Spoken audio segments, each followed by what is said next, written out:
Coastguards in Finland will work through the night to stabilise a ferry that ran aground in the Åland Islands. More than 200 passengers have been evacuated from the vessel.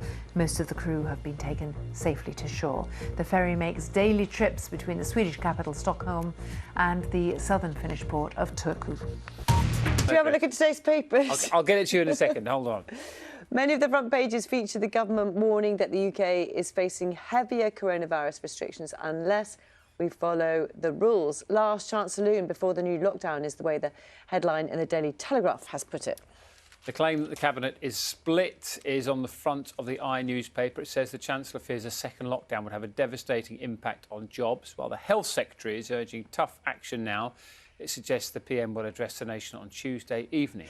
According to the Daily Mail, care homes are having to wait up to 15 days for coronavirus test results in what the paper calls a testing disgrace. It also claims some swabs have had to be thrown away after couriers failed to collect them. And most watched on the BBC News website is a story of a one-off Aston Martin called Bulldog, which is being restored after nearly 40 years in stores. That looks like a DeLorean, Oh, it looks doesn't absolutely amazing, doesn't it? Should have a look at some of the inside pages. Obviously, I love the world of triathlon, and there was a sort of brilliant sporting gesture over the weekend, wasn't there? Right. So what was happening is Diego Medrida sacrificed. So they were going for the fine. The last two, third and fourth, they were. One person goes the wrong way, a young man called James Teagle, and the person who's behind him in fourth stops, waits for him, lets him go over the finishing line, which is, you know... It's a great video, isn't it? Yeah, it's absolutely lovely. So he slowed his pace to allow his competitor to catch up and then finished before him. They then shook hands before crossing the finishing line. Diego said, he deserved it.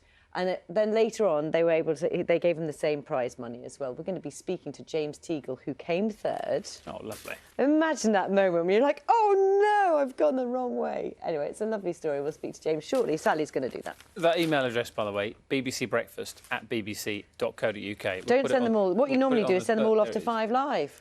Yes, I know. If you miss out the BBC, it goes to 5 Live, our radio colleagues. Right, how do you feel about this? Have you seen the film Mars Attacks, anybody? I'm sure you have.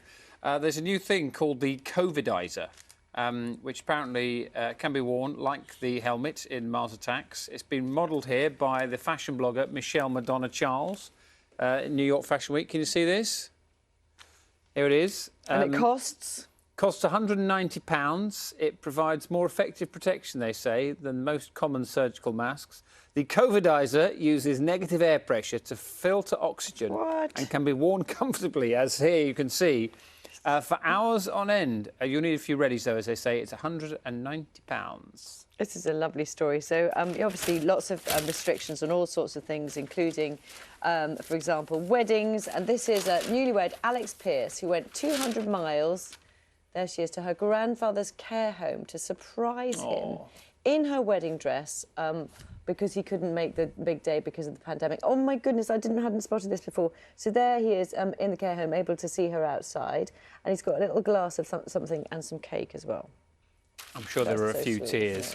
Yeah. And the Bundesliga returned in Germany over the weekend, their top division. Have a look at this. This is some of the 6,500 fans watching Eintracht Frankfurt. Is this... the future of live sport being watched by spectators? You can see they're all socially distanced, still enjoying themselves, but many, many seats unused. There were a few test events as well in the League One and League Two over the weekend, letting 1,000 fans in. So it remains to be seen what will happen in the coming days. Prince Charles has warned that the climate crisis will dwarf the impact of coronavirus. In a recorded message released to mark the start of Climate Week, the Prince of Wales said the pandemic gave a window of opportunity to reset the economy for a more sustainable future.